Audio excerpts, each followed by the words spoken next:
Ал оқушылар, саламатсыздар ма? Бүгінгі күнімізге сәттілік тілейміз. Ал енді сабағымызды бастамай тұрып, бір-бірімізге жылы лебізімізді білдіріп алайық. Шаттық шеңберіне шығып, бір-бірімізге жылы лебізімізді білдірейік. Оқушылар, ортаға шығайық. Ең бірінші өзім бастайын. Бүгінгі сабағымызға барлықтарыңа сәттілік тілеймін. Ал және жақсы баға алуларыңды тілеймін. Аслай. Бүгінгі сабақтан сендердің сабақты өткен түсіндіретін. Бүгінгі сабаққа сәттілік. Бүгінгі сабаққа сәттілік, сендердің барлық жақсы баға алуларыңа тілектеспін. Сабаққа сәттілік, бүгін жақсы баға алдым. Барлықтарыңа сәттілік, бүгінгі аш сабақты жақсы өтті. Бүгінгі сабаққа барлықтарыңа сәттілік, бүгінгі сабақта белсенді қатысайық. Басын түсіруге бола ма? Бүгінгі сабаққа барлықтарыңа сәттілік және де жаңа білім алуларыңа тілектеспін. Бүгінгі сабаққа барлықтарыңа тілектеспін, барлықтарың жақсы баға алыңдар. Бүгінгі сабақта барлықтарыңа сәттілік. Сабағымызды бастамас бұрын 3 топқа репетиция әдісі арқылы бөлініп алайық. Тән 3 командаға бөлінеміз, яғни бірінші, екінші, үшінші топқа орнымызға отырып алайық. Топқа бөлініп алып, оқушылар. Енді өткен сабақта қандай тақырып болды бізде? Есімізге түсірейікші. Өткен тақырып бүйрек қызметіне әсер ететін факторлар. Бүйрек қызметіне әсер ететін факторлар. Енді есімізге осыны постер қорғау арқылы бүйрек қызметіне әсер ететін факторларды постерде жабыстырып, оларды түсіндіріп шығайықшы, өткен сабақты еске түсіру мақсатында.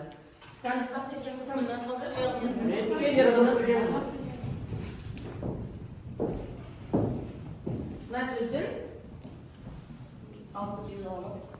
салқын тию. Яғни бүйрек қызметіне әсер ететін факторлардың бірі ол салқын тию. Ал енді келесі. Айзере келе ғой. Жарайсың. Үй тапсырмасына әрқайсымыз алдымызда тұрған бағалау, өзін-өзі бағалау парағына бір ұпайдан қойып отырамыз. Жауап берген оқушылар. Қандай факторлар?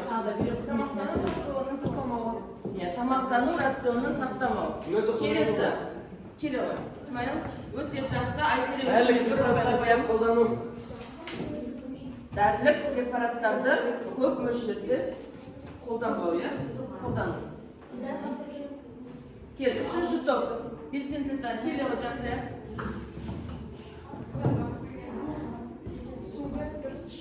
Яғни суды өз мөлшерінде дұрыс ішу. Суды аз ішсек, бұл бүйрек қызметіне кері әсерін тигізеді екен. Бүйрек қызметіне әсер ететін факторларды еске түсірдік па оқушылар? Қандай екен? Тамақтану рационын сақтамау, дәрілік препараттар, суды аз ішу, салқын тию, тұзды тағамды көп қолдану, тәтті газды тұзды көп қолдану, кіші дәретті ұзақ уақыт ұстау, физикалық қозғалыстың аздығы, ауызды тағамдар шамадан тыс қолдану, магний мен В6 витаминінің жетіспеушілігі. Ал енді бүгін жаңа тақырыпты бастамас бұрын суреттер сөйлейді. Анимациялық суреттерге назар аударып, ой қозғап көрейік. Кәні? Келе ғой, ұрасың. Даниял кел. Мына суреттерді сөйлетіп көрейік. Бұл жерде не айтылып тұр екен? Бұл жерде ауруханаға жедел түрде келген әйел адам болады, және де өзінің суықтап қалғанын, бел тұсының ауырып тұрғанын айтады. Дәрігер бұл жағдайда зәр мен қан талдамаларын тексеруін ұсынады. Зәр талдамалары бойынша зәр құрамында нәруыздардың бар екенін анықталады. Яғни сабақ соңындағы жауабыңыз демек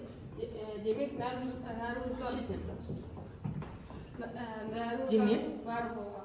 Зәр құрамында нәруыздың, егер зәр құрамында нәруыз анықталса, демек ол науқастың қай жері ауырады дейміз? Бүйрегі ауырады. Яғни бүгінгі біздің жаңа сабағымыздың тақырыбы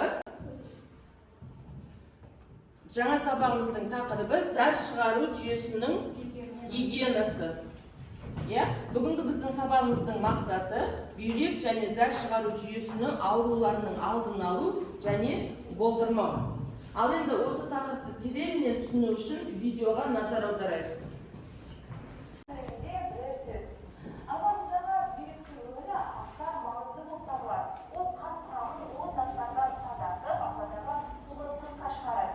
Бүйрек күніне 200 литр қанды сүзгіден өткізеді екен. Зәр шығару жүйелерінің аурулары және бүйрек аурулары, иә? Бүйрек бұл қандай мүше, оқушылар? 8-ші сыныпта өттік қой, иә? Бүйрек қандай мүше? Міне бүйрекке қарайықшы, ол қандай мүше? Жоқ мүше деп атаймыз, иә? Бұл бүйрек зәр шығарудың ең негізгі басты мүшесі, иә? Ал енді осы бүйрек жұмысының бұзылуынан бүйрек аурулары пайда болады екен, иә, оқушылар? Яғни зәр шығару мүшелерінде аурулар пайда болады. Қандай ауру түрлерін білеміз? Яғни бүгін біз осы 3 ауруға тереңінен тоқталып кетеміз, иә? Ол қандай аурулар? Қай ауруды білеміз бүйрек ауруларынан? Цистит, пиелонефрит және септаз ауруы, иә? Ал пиелонефрит қандай ауру ол? Пиелонефрит бұл бүйректің қабынуы. Бұндай кезінде бүйрек орталарында патогенді бактериялар пайда болып, ол сол жерде көбейе бастайды. Осының салдарынан нефронның жасушалары жойылып, бұл қабынуды тудырады. Пиелонефрит бұл зәрді сақтау, оны несебардан бүйрекке қайта қайтару себеп болады. Бұл аурудың алдын алу үшін оның басты себептері пайда болған кезінде уролог дәрігеріне қаралу керек. Оның қандай белгілері болады? Адамда ең бірінші температура көтеріледі және бел түсі ауырады деп айтушылар. Яғни ментальды карта әдісі арқылы 3 тақырыпта қорғаймыз. Яғни бірінші топ бүйрек зәр шығару жүйесінің гигиенасы туралы қорғаймыз. Екінші топ бүйрек саулығының 7-6 ережесі туралы қорғаймыз. Үшінші топ бүйрек аурулары туралы қорғаймыз. Ал жұмысқа дайындалуға 5 минут уақыт беріледі.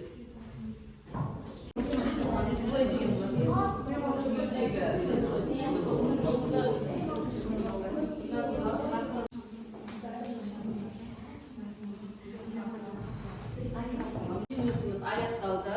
Қай топ дайын? Келіңіз. Ортаға шығайық.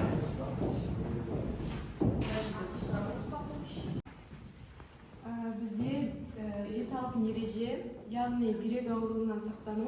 Бүйрек ауруынан сақтану бұл бүкіл ағзаның ауруынан сақтану болып табылады. Яғни біз бүйрек ауруынан сақтану арқылы негізі бүйрек бұл қанды сүзеді, керек емес заттарды ағзадан несеп арқылы шығара алады.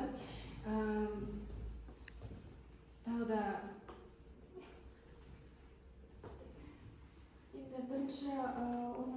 Бірінші ережесі қан қысымы бойынша артериялық гипертензия бұл осы бүйректің жұмысына зиянын келтіреді. Яғни диабет, жүрек немесе басқа да аурулар арқылы бұл қан қысымы көтерілетін болса, бұл бүйрек ауруына келтіреді. Белсенді болу, спортпен шұғылдану, яғни біз күнделікті үздіксіз жасайтын жаттығуымыз ол біздің белге ғана пайдалы емес, яғни ол бүйректің созылмалы ауруынан сақтайды. Тағы да қан диабетіне жалықпау. Қан диабетіне жалыққан адамдардың көбісі осы бүйрек ауруымен ауырады. Егер сіздің денеңіздің жасушалары қандағы глюкоза дұрыс қолданыла алмаса, онда жеткілікті түрде мөлшерде қолданыла алмаса, онда бұл осы гипергликемияға алып келеді. Тағы темекі шегу. Темекі шегу бұл қан тамырларының жұмысын бақылауға алып келеді. Сонымен қатар бауырда қатерлі ісікке алып келеді. Келесі ереже ол дәріні көп ішпеу. Сіздер дәрі көп ішсеңіздер, ол бауырдың жұмысын тоқтауына алып келеді. Яғни бізде артық салмақ та бар. Артық салмақ осы ол да бүйрек ауруына алып келеді. Артық салмақтан арылу үшін, яғни осы салауатты өмір салтын ұстануымыз керек. Сұрақ қоямыз ба? Екінші топқа сұрақтарыңыз бар ма? Яғни келісеміз, иә? Жарайсыңдар, өте жақсы. Бағалау парақтарына өздеріңе 3 ұпайдан қойып алыңыздар. Сұрап отырамыз. Ал енді үшінші топтың? Біздің топтық ол бізде зәр шығару жүйесінің гигиенасы, ол бізде ағзаның сау жүйеде дұрыс жұмыс істеуін қамтамасыз етеді. Онда физикалық белсенділік беретін жүйеде дәрі-дәрмектерді дұрыс қолдану жасалады. Келесі бізде зиянды әдеттерден айырылу, яғни темекі шегуді және алкогольді тұтынуды тоқтату қажет. Су балансын сақтап, күніне адам 1,5 немесе 2 литр су ішу қажет, және лас суда емес, таза суда шомылу керек. Мен дұрыс тамақтану жаздым және ол жерде ашық тамақ және тұз тамақтарды аз қолдану және де жеміс-жидекті жеу. Мен жеке гигиенаны жаздым. Зәр шығару жүйесін инфекциялардан сақтау үшін жеке тазалық сақтау керек. Иә, дұрыс. Келісеміз бе оқушылар? Сұрақтарыңыз жоқ па? Онда шығарып салайық. Бізге берілген тапсырма бұл бүйрек аурулары, яғни бәріміз білетіндей бүйрек және де зәр шығару мүшелерінің аурулары адам ағзасы үшін қауіпті болады. Бізге мәлім, яғни кең таралған 3 ауру бар. Олар пиелонефрит. Пиелонефрит бұл бүйректің қазылуы, бұл кезінде бүйректе патогенді бактериялар пайда болып, ол бүйрекке әсер етеді. Яғни олар нефрон жасушаларын жойып, қабынуды тудырады. Мысалы, біз мына жерде бүйректің суретін салдық. Мынау таза бүйрек, яғни ешқандай ауру жоқ. Ал мынау пиелонефритпен зақымдалған бүйрек. Екінші ауру ол бізде цистит. Цистит дегеніміз қуықтағы жұқпалы қабыну. Цистит әдетте 2 себеппен бөлінеді. Біріншісі жапа ағза немесе бір ағзаға суық тию, ал екіншісі қуықтағы өнімді жұқпа. Цистит пен пенефрит екеуі бір-біріне ұқсайтын аурулар. Циститте белгілері бір белгілермен көрінеді, ал пенефритте жасырын түрде өтеді. Цистит пен цистит ауырған жағдайда пенефритке көдік болған кезде анализде тапсыру қажет. Келесі ауру ол бізде несептас ауруы. Несептас ауруы ол бүйрекке ерімейтін тұздардың жиналуы, яғни бүйректің пирамидасына ерімейтін тұздардың жиналуынан тас пайда болады, ол несептас ауруына әкеліп соғады. Және де бізде өрлеме жұқпа бар. Өрлеме жұқпа ол көптеген қуыққа және тағы да басқа ағзаларға микробтардың жиналуы, микроағзалардың жиналуынан лас су қоймаларында шомылудан болады. Бұл жерде жазып өткеніміздей, бізде осы бүйрек ауруларының жаңағы белгілері бар. Яғни олар қызудың көтерілуі, және де ашушаңдық немесе раздражительность, және де бел тұсындағы аурулар. Яғни осы белгілерді байқаған жағдайда біз уролог маманына көрінуіміз керек. Яғни бұл жаңағы бүйрек ауруларын асқындырып алмас үшін немесе алдын алу үшін осы жаңағы жүктемелерді жасауымыз керек. Нұсқауларды.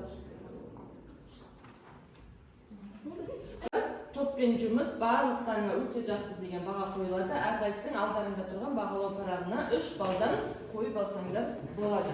Ал енді келесі тапсырма бізде жеке жұмыс, яғни бамбузляция арқылы ұяшықтарды ашу арқылы бүгінгі жаңа тақырыпқа арналған сұрақтарға жауап беруге. Ал кім қай ұяшықтарды жауап береді? Исмаил. Мен 8-ші ұяшық таңдаймын. 8-ші ұяшықты ашамыз, яғни бұл жерде сұрақ. Ағзада ауру қоздырғыштарының бар екендігін тексеру үшін дәрігерге қаралып, талдама тапсыру. Яғни жалған ба, ақиқат па? Тексеріп көрейік жауабын. Демек жауабын дұрыс екен. Өзінің бағалау парағына бір ұпай қойып алсаң болады. Арсен. 5-ші ұяшықта. Иә, 5-ші ұяшықта дене жүктемесін болдырмау. Жауабыңды тексеріп көрейік. Демек, дұрыс екен. Өзіне 2 ұпай қойып алсаң болады. Өте жақсы. Ерқанат. Мен 7-ші ұяшықта аштым. 7-ші ұяшықта зәр шығару жүйесінің қалыпты жұмыс үшін күйзеліс пен зиянды әдеттерді болдырмау. Жалған ба, ақиқат па? Жауабын тексеріп көрейік. Демек, жауабың дұрыс, өте жақсы. Өзіңе ұпай қойып алсаң болады. Бүйректің макеті. Енді осыған біз мына сүзгіге тұз құямыз. Тұз салайық. Осы тұзға сүзгіден су құямыз. Яғни су құйғанда біздің бүйрегімізде нелер қалады? Тұздар жиналып қалады. Кейбір ерімейтін тұздар осы несеп ағар жолында тас байланды деген қай ауруы?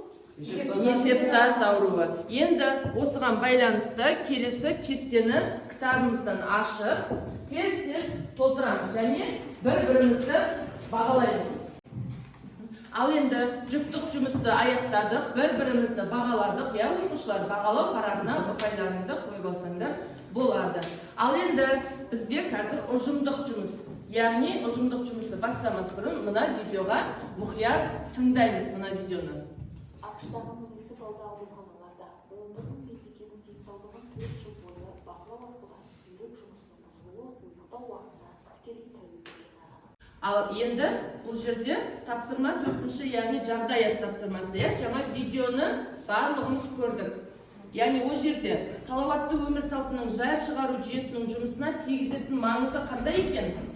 Қай топ жауап береді?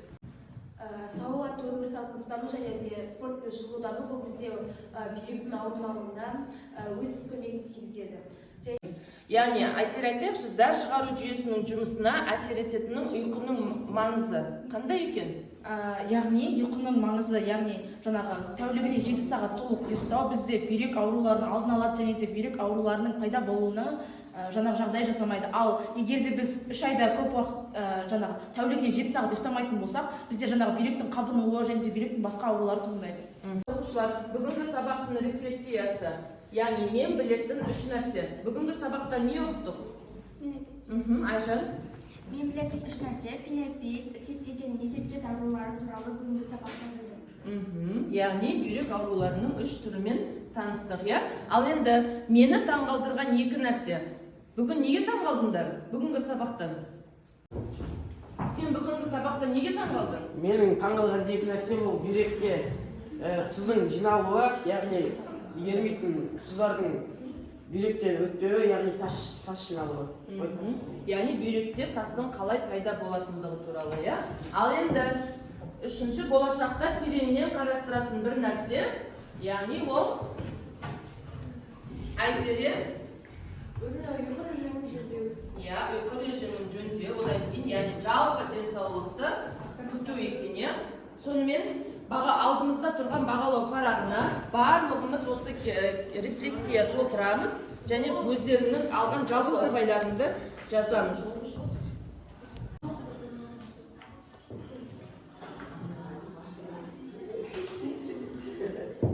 Ал енді оқушылар, бүгінгі сабағымыз аяқталды. Үйге тапсырма осы 20-ші параграф, яғни бөліп шығару жүйесінің аурулары туралы, гигиенасы туралы және бүйрек аурулары туралы тереңінен қарастырып осы кітапты оқып келеміз, жарай ма?